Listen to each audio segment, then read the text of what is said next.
Baik, Assalamualaikum warahmatullahi wabarakatuh. Kita bertemu lagi sekali pada malam ini. Malam yang barakah, malam Jumaat. Sebenarnya tadi siapa yang puasa, Alhamdulillah, sudah mendapati satu lagi hari Khamis. Setiap Isnin dan Khamis kita cuba istiqomah. Boleh, bagi mereka yang dah biasa tu no problem. Yang baru nak mula tu amalkan. Kalau boleh seminggu sekali dulu, lepas tu 2 kali. Kalau nak 3 kali pun no problem. Sebab mereka yang fasting, saya dah banyak kali cerita, berpuasa adalah sebahagian daripada satu penawar kepada semua jenis penyakit, termasuk penyakit-penyakit mental pun.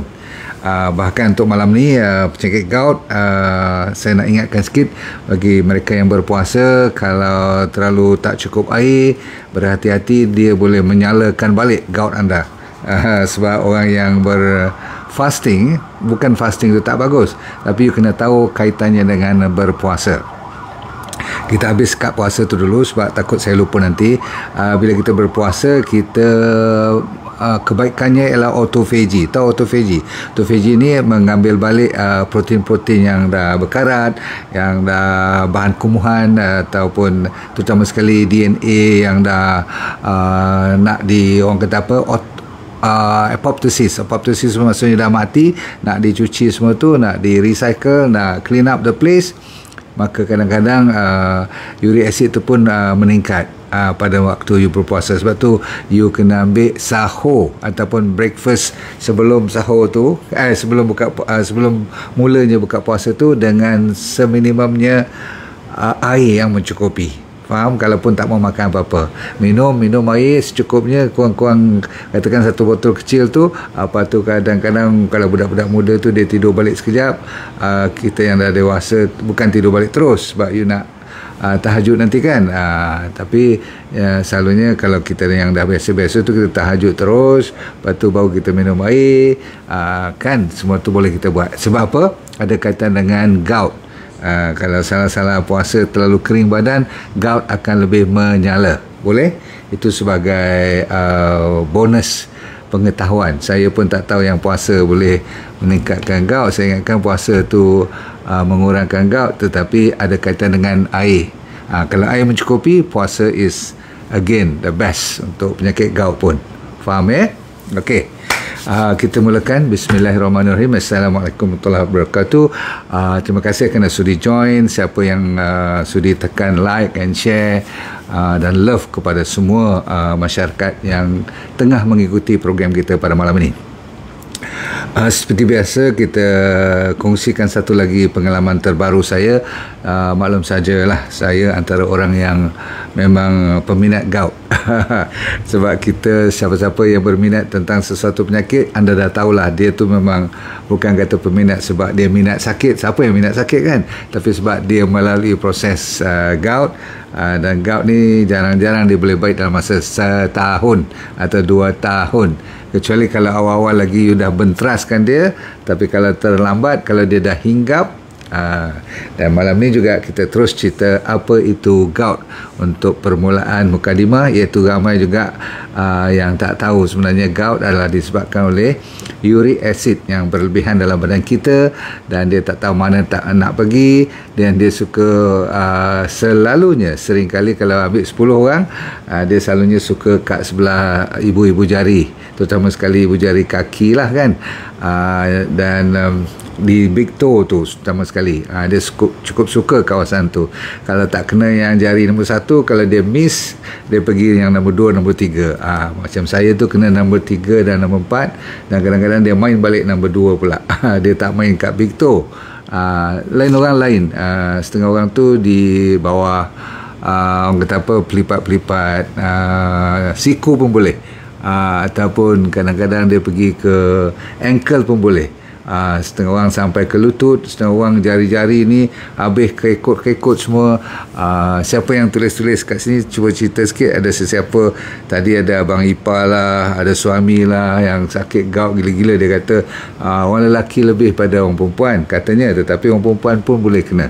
Memang ramai juga. So yang sebenarnya uric acid ni, ataupun nama yang sebenarnya ialah monosodium urate. Nama tu tak ingat apa. Dia sebenarnya adalah daripada metabolisme protein. Sebab tu tak digalakkan terlalu tinggi protein kalau you tengah kena gout, terutama sekali organ meat, ataupun terutama sekali makanan-makanan yang berbentuk macam saya tak boleh kena belacan. Apa tu, ikan-ikan bilis, semua tu, kacang-kacang tanah, memang siap lah kan. Tetapi setengah orang tak boleh makan seafood, fish pun tak boleh. Lain orang lain dia punya allergiknya untuk mententeramkan gout. Setengah orang udang tak boleh, ketam tak boleh, betul. Setengah orang jenis kacang-kacang, ataupun sayur-sayur kacang panjang. Setengah orang tak boleh ambil even lentils, jenis-jenis macam paru pun ialah juga. Paru tu organ food kan. Lentils macam parpu ataupun dalca. Okay, so be very careful. Baik, rupa-rupanya yang kita selalu hebohkan disebabkan terlalu tinggi kambing lah semua tu, rupa-rupanya dalam ni dia yang terkini. Sebab you nak tahu yang terkini kan. Yang terkini ialah bukan sangat-sangat disebabkan oleh yang saya cerita list tadi tu. Yang list tadi tu, kalau you memang menyala bila makan makanan-makanan tadi tu, okey, you tolak ke tepi. Tapi you tahu tak, setengah orang dia jadi vegetarian pun, maksudnya dia tak makan daging, tak makan satu ekor udang pun, ikan bilis pun dia tak tempuh, pun boleh kena gout. Tahu tak tahu? Yang ni yang menjadi satu tanda tanya kepada saya. Aku pun kadang-kadang ikut betul-betul, jaga sayur, makan buah saja, lepas tu ulam banyak, ataupun ambil ubi-ubi saja kalau nak karbohidrat pun menyala juga gout. Jadi apa cerita ni gout ni, betul tak? Aku dah pening kepala lah fikir ni. Rupanya ada masalah macam ni. Uric acid sebenarnya dikeluarkan oleh badan kita lebih daripada yang kita makan daripada luar. Jadi makanan daripada luar, orang panggil outside food, masuk ke dalam badan ni cuma lebih kurang 1/3 je penyebab utama kena gout. Tetapi lagi 2/3, 60-70% lagi body kita keluar sendiri. Maksudnya dah ada proses dalam body kita, mau tak mau dia kena pakai uric acid. Berarti anda tahu tak yang uric acid ni digunakan sebagai antioksidan dalam badan kita. Berarti siapa kata yang uric acid ni jahat sangat, dia pun tak betul juga. Sebab apa? Dia bila menyala je kata uric acid tu jahat. Tetapi bila tak menyala, all the time kita ada uric acid. Dia, saya bagi tahu dia ada 4 dia punya tugas resmi. Satunya sebagai antioksidan. Tahu tak apa antioksidan? Dia lawan bahan-bahan yang jahat, bahan-bahan yang orang kata apa, menyebabkan kerosakan sel. Dia protect sel kita. Jadi antioksidan, uric acid diperlukan. Okey. Nombor 2, dia setengah orang kalau uric acid normal pun, tadi saya jumpa satu kawan saya di conference kat Putrajaya. Saya tengah buat sikit eksperimen ataupun cek dia punya mesin semua tu. Dia kata, "Dok, saya ada gout, tapi doktor kata uric acid saya normal." Saya nak beritahu ke anda sekalian, yang mana tengok result setiap bulan atau setiap tahun sekali buat test tu, yang tengah sihat walafiat ni, kalau you punya uric acid normal pun, kalau dia menyala macam mau kena gout, bengkak dia tu kan sakit yang amat. Bak kata orang, sakit joint, sendi yang paling sakit di dunia ialah sakit gout. Berbanding dengan arthritis ke, lupus ke, psoriasis ke, pun ada juga penyakit-penyakit tulang-tulang sendi-sendi, tetapi tak boleh lawan dengan gout. So, heran kalau you normal result pun boleh kena gout. So, itu satu pengetahuan baru. Jangan duk tengok, wah, aku punya uric acid normal, kau patutlah kena gout sebab kau tinggi uric acid. No, not necessary. You boleh kena gout tanpa tinggi uric acid dalam blood you. Satu lagi. Nombor seterusnya ialah uric acid ni juga berfungsi untuk supaya orang panggil apa, stabil kita punya sel-sel kita tu.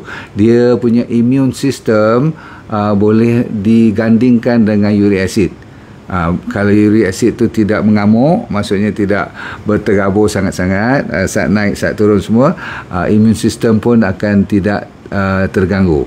Tetapi kalau uric acid mula-mula saat naik, lepas tu turun naik lagi, uric acid tu akan diiktiraf sebagai orang luar, sebagai pendatang asing. Maka latest finding ataupun yang terkini, you nak tahu sangat ilmu dia, ialah bukan sebab uric acid tu terlalu banyak atau rendah.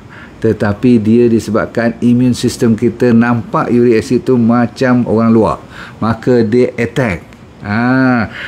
Jadi bila dia attack itulah jadi gout. Faham tak? Yang merah, bengkak, sakit, tak boleh jalan, tak boleh tempuh, angin lalu pun sakit, jangan main masa dia tengah merah tu. Betul? Tak kira lagi macho macam mana, dia keluar ke atas, kadang-kadang atas bahu ni dia boleh naik. Dia jangan harap nak boleh angkat satu pen pun punya sakit. So satu lagi masalah yang paling penting kita kena tahu ialah apabila makanan kita diproses, termasuklah bukan saja protein, rupa-rupanya yang satu lagi tambahan yang kita kena tahu hari ini juga kena tahu ialah disebabkan gula berlebihan. Balik-balik gula juga. Tak sangka gula pun memainkan peranan yang penting untuk menjadikan kita pesakit gout. Mau tak mau, kalau you pernah dengar insulin resistant tu kan, insulin terlalu tinggi sebab kita suka sangat gula, atau refined food, makanan-makanan cepat, makanan-makanan dari supermarket, semua yang bertepung semua tu, yang bernasi putih semua tu, refined carbohydrate, itu salah satu lagi penyebab orang panggil apa, gout boleh timbul.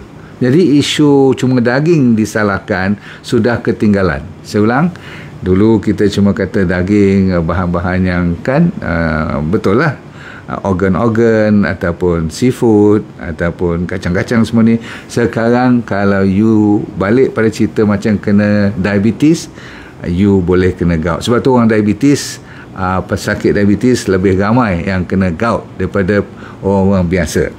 Okey, last kali, pendapat terkini ialah bukan disebabkan uric acid tinggi sangat ke, atau you tersalah makan sangat ke. Betul, itu memang tepat jawapannya. Tetapi rupa-rupanya disebabkan buah pinggang dah rosak. Ini sebenarnya sebab utama pada malam ni yang you kena belajar. Yang terkini, satu, buah pinggang kita penyebab utama rosak, dan nombor dua ialah gula lebih dalam badan kita. Macam so berarti kalau kita pandai jaga diet kita macam biasa, ikut D&D diet, okey. Cuma satu perubahan terkini lagi saya nak bagi pada you. Dalam D&D diet kan kita benarkan you ambil buah-buahan, betul? Pagi-pagi tu semua, of course tengah hari sayur, ulam dan kompleks karbohidrat, no problem. Malam pun boleh tukar dia punya resipi lain, tapi sama macam siang, dah kira hitung berapa gram. Tetapi yang saya nak ingatkan anda sekalian, buah-buahan tadi tu yang dalam D&D diet tu saya tak kemas bila saya cerita tentang gout dari sudut D&D diet. Rupa-rupanya buah-buahan yang manis tak boleh. Ini yang saya nak sampaikan sangat-sangat ni, yang kat rumah punya disiplin kita tu dah cantik, dah makan ikut body weight kali 10 kan belah pagi. Tapi saya bukan tersilap, baru dapat tahu yang bila dia manis melecai atau manis meleting atau manis gila-gila, dah buah ranum-ranum, macam orang kena kanser juga, tak dibenarkan ambil langsung buah yang terlalu manis. Kenapa? Sebab bila dia terlalu manis, fructose dia terlalu tinggi. Walaupun serat dia cukup, tetapi gula tu menjadi punca utama. Fructose kan dalam buah-buahan tu fructose yang banyak kan. So inilah sebenarnya yang menjadi pembaharuan kalau you nak attack dari sudut pemakanan. Namun elok saya bagi lagi kesalahan-kesalahan orang yang ambil ubat-ubatan disebabkan oleh gout. Nombor satu, jangan risau sangat kalau terambil sedikit sebanyak daging tu, tidak kesalahan yang besar lagi dah sekarang. Kalau dulu kalau tempur daging tu macam macam kena rotan kalau kena gout. No, we found out it's not true anymore. So kalau hari cuti, hari you cheat day lah, saya ni lebih suka guna cheat day sebab orang boleh faham. Kalau kata reward day, orang tak berapa faham.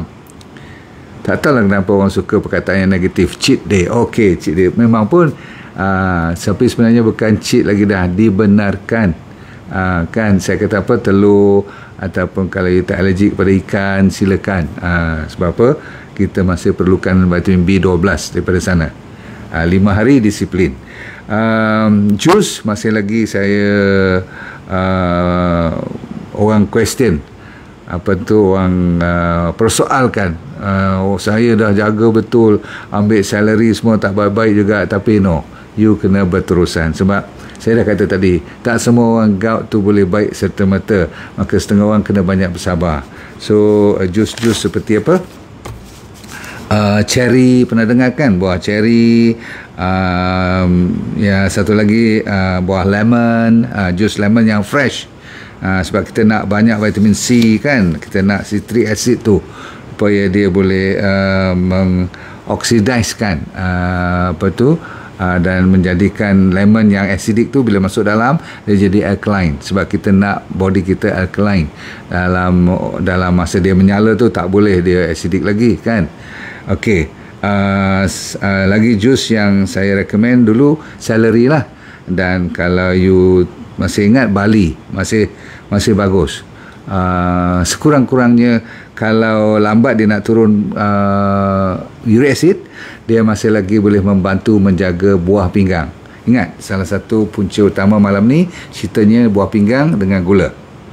Sebab cerita daging, cerita inilah kambing semua tu orang dah tahu kan, organ-organ food, nak makan hati, nak makan limpa, semua tu masih kena hati-hati. Tapi yang paling penting gula dan buah pinggang kena jaga. So celery, ni yang saya kata yang mudah buat kat rumah ni. Air barley saya dah cerita, cherry, lemon juice all the time. Lepas tu jangan lupa ambil banyak sayur-sayuran.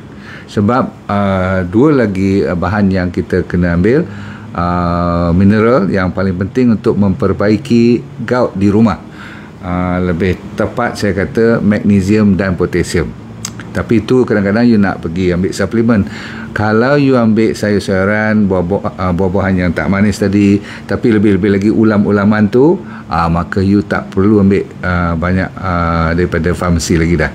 Sebab apa? Vegetable, green leafy vegetable selalunya dah lebih pada mencukupi, dengan syarat body weight you kali 5 setiap tengah hari kalau you makan, ataupun malam. Kalau you buat OMAD, 1 meal a day, then no problem, sebelah malam saja ataupun sebelah siang saja. Okey, spinach, bayam dengan mushroom masih you kena control. Jangan kalau nak jamah aja boleh, tapi kalau nak makan sebagai main food, tolong, especially spinach dengan apa saya kata, mushroom, cendawan. Okey, satu lagi yang saya nak bagi tahu pada anda sekalian ialah, ini berita baik kepada peminat dan penggemar kopi. Kopi, especially yang kita buat baru ni, Royal Coffee, boleh, sebab kita tambah dengan ginseng, dengan lingzi lagi, alhamdulillah. Yang tadi yang saya kata mushroom tu yang tak boleh tu, yang you ambil daripada yang macam apa orang panggil, macam payung tu, macam button, okey, dia panggil button top mushroom, yang tu yang ada kat pasar-pasar tu, yang tu you kurangkan sikit untuk masa tengah sakit gout. Saya kata apa tadi? Kopi, yes. Lagi-lagi kalau kopi tu you kenal kopi tu asal daripada mana, fresh, bukan direka-reka daripada setengah negara sampai kat sini. Kita minum macam kopi, tapi sebenarnya bukan kopi dalam tu, artificial coffee. Tu bahaya sangat-sangat. Okay, sebab dia dah campur dengan preservatif dan banyak gula. Kalau banyak gula, 3 in 1 semua out.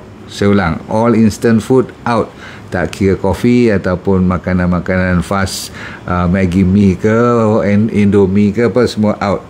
Sebab apa? Refined food adalah antara penyebab utama kenapa insulin resistant meningkat, maka you akan senang kena gout. Okey, saya nak bagi yang paling mudah pada malam ini, sebab saya kata terkini, saya tak tulis termudah. Sebab apa? Saya sangkakan you dah tahu, tapi saya rasa ramai tak ingat ni. Ni siapa boleh tahu air apa ni? Cepat cuba teka air apa, siapa pandai, cepat tulis. Saya bagi clue sikit. Bawah tu nampak macam putih-putih sikit, berabuk tu. Okey, kalau tak faham saya tunjuk teruslah. Tapi you kena tulis dulu apa dia. Tu nampak tak macam tepung tu? Okey, saya kalau tak nampak juga lagi, saya ambil lagi dengan ni. Ni tu, tapi jangan bubur sampai banyak macam ni. Ini dah lebih daripada setengah sudu teh. Dia mulakan dengan suku sudu teh dahulu, masuk dalam air lebih kurang 1 gelas macam ni. Apa benda tu kan? ORS? Tak, jawapannya ialah baking soda. Tahu baking soda tak? You tahu kan, you orang perempuan lagi lah tahu, you duk buat kuih semua tu kan, untuk baking, bagi naik tu. So baking soda ni masin, kan, dia sodium bicarbonate, nama pun sodium, memang masin. Tadi saya suruh dia orang siapkan sampai nampak lagi putih-putih kat bawah tu, dah salah, sebab berarti ni dah banyak sangat.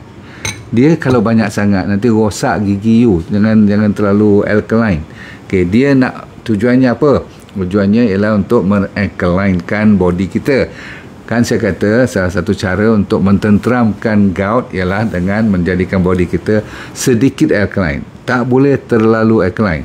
Jadi kalau you ambil lebih daripada setengah sudu tu dah banyak sekali minum. Sebab satu gelas air ni sebenarnya lebih kurang suku sudu dah cukup. Dia kena rasa masin-masin sikit je. Jangan rasa sampai masin you nak macam ni. Kalau saya minum tadi, bismillah, rasa dia punya masin, ya Allah ya Rabbi. So tak boleh sampai macam tu. You kena sampai boleh minum, boleh telan habis satu gelas secepat mungkin, dan lepas tu kumur mulut tu. Jangan biarkan sodium bicarbonate tu bermain di gigi you. Nanti rosak gigi tak pasal-pasal. Kalau boleh you siapkan satu straw sendirilah, personal straw. Jadi you isap terus tak kena gigi. Faham? Alright. Sama juga kalau you buat lemon juice tadi. Lemon juice pun dia citric acid kan. You jangan terlalu lama main dengan citric acid kat gigi you, pun boleh rosak. Terlalu alkaline pun not good, terlalu acidic pun not good. Body kita ni memang Tuhan jadikan ada dia punya julatnya. Okay, sebab tu blood kita around 7.35, 7.45. Faham? Okay. So apa? Supaya you tak lupa, ingatkan kembali, yang you perlu amalkan ialah 3 kali atau 2 kali sehari.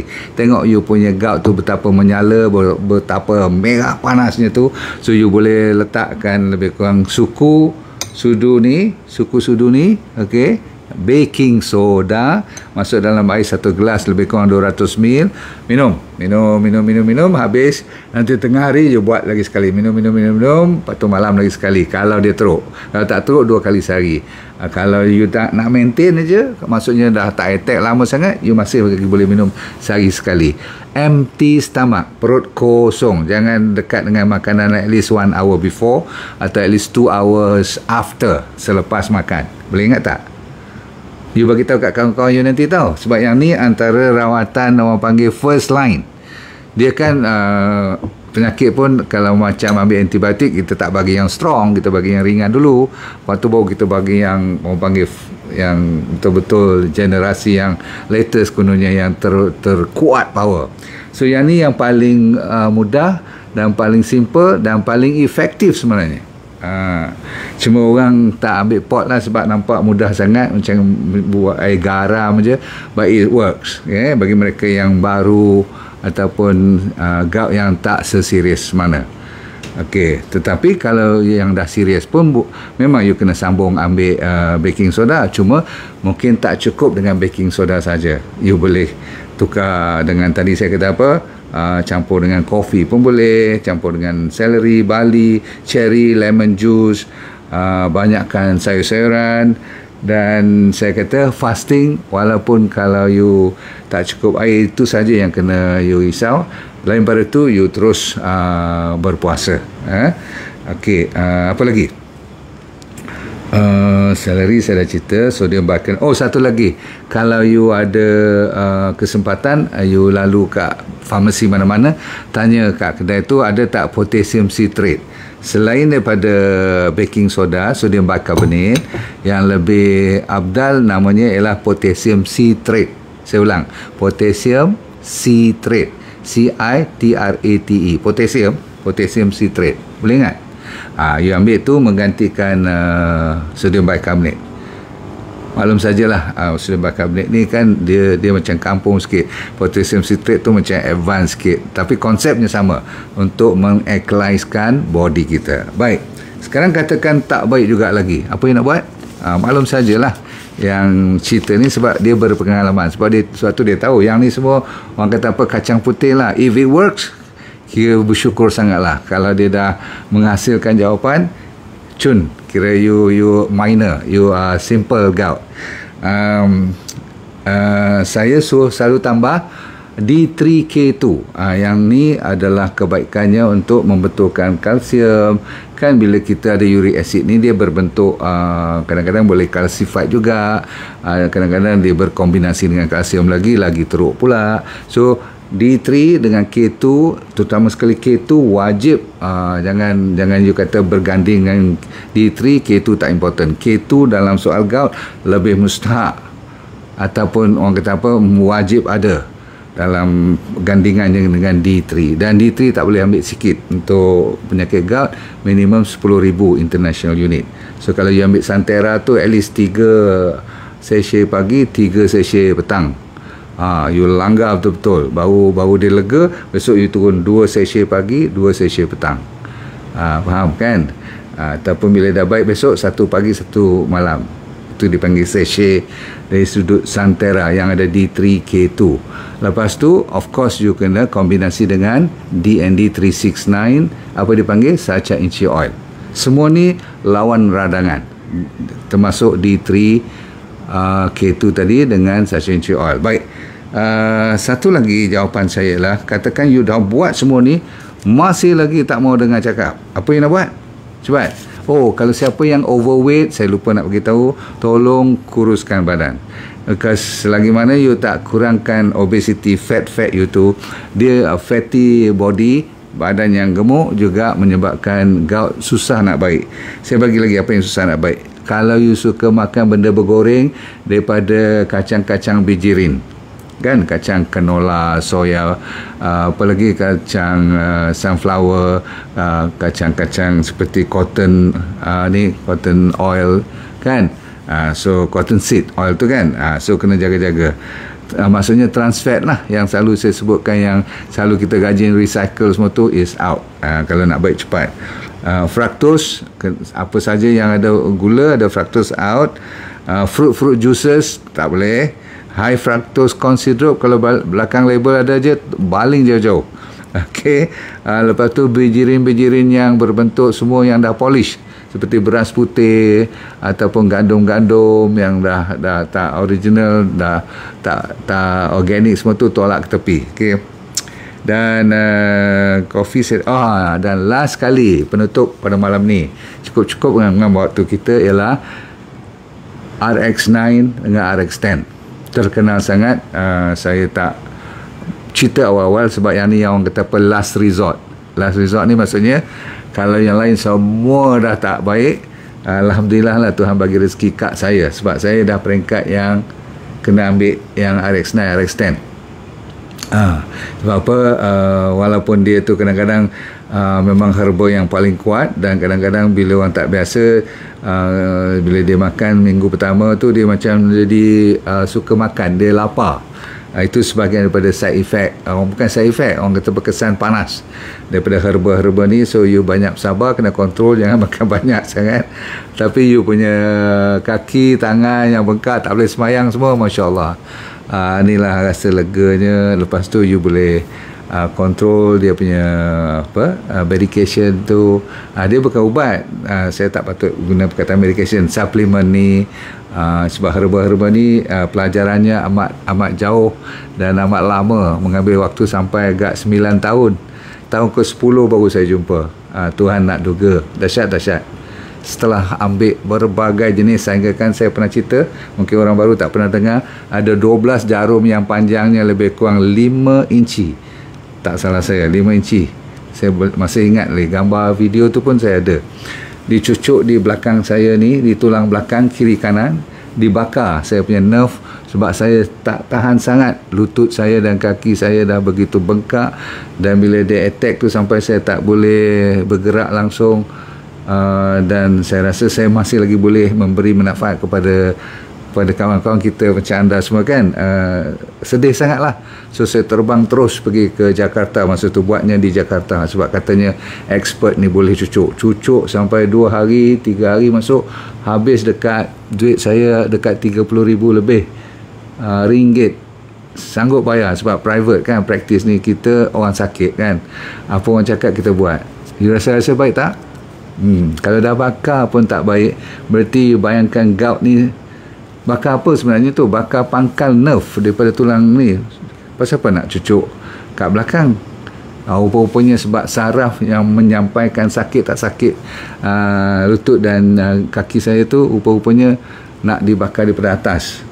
Berarti signal tak sampai lah. Saya sanggup hilang rasa daripada melalui sakit. Itu maksimum. Setelah berjumpa dengan berbagai doktor, pergi Western Medicine, pergi Eastern Medicine, pergi kalau saya cerita nanti you kata doktor ni kampung lah, boleh percaya kat orang-orang mana. You kalau sakit, siapa pun you pergi tengok, faham?